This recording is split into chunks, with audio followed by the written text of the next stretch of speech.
Kërkesën e opozitës për krijimin e një qeverie teknike, Ministri i Financave Arben Ahmetaj e konsideron utopi. Është utopi.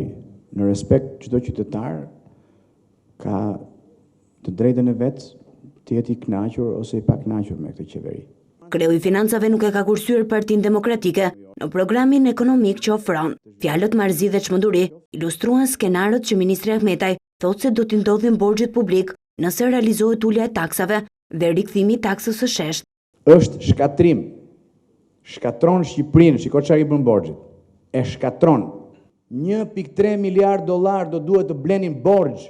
Ahmetaj tha se disa javë pas prezantimit të planit të qeverisë për projektin 1 miliard euro, ka kërkesa të shumta nga grupe biznesi për vepra në infrastrukturë, shkolla dhe aeroport. Nga grupe konkrete me interes të drejtë për drejtë për aeroportin e Vlorës. Gjatë prezantimit të bilancit për 2016, Ministri Ahmetaj u shpreh se realizimi i ardhurave ka qenë në përputhje me planin e qeverisë, ndërsa pranoi se sfidë për të ardhmen mbetet vendosja e rregullit për shpenzimet publike. Ministri tha se personalisht mendon që plani për të unifikuar tatimet dhe doganat në një institucion ka risqe.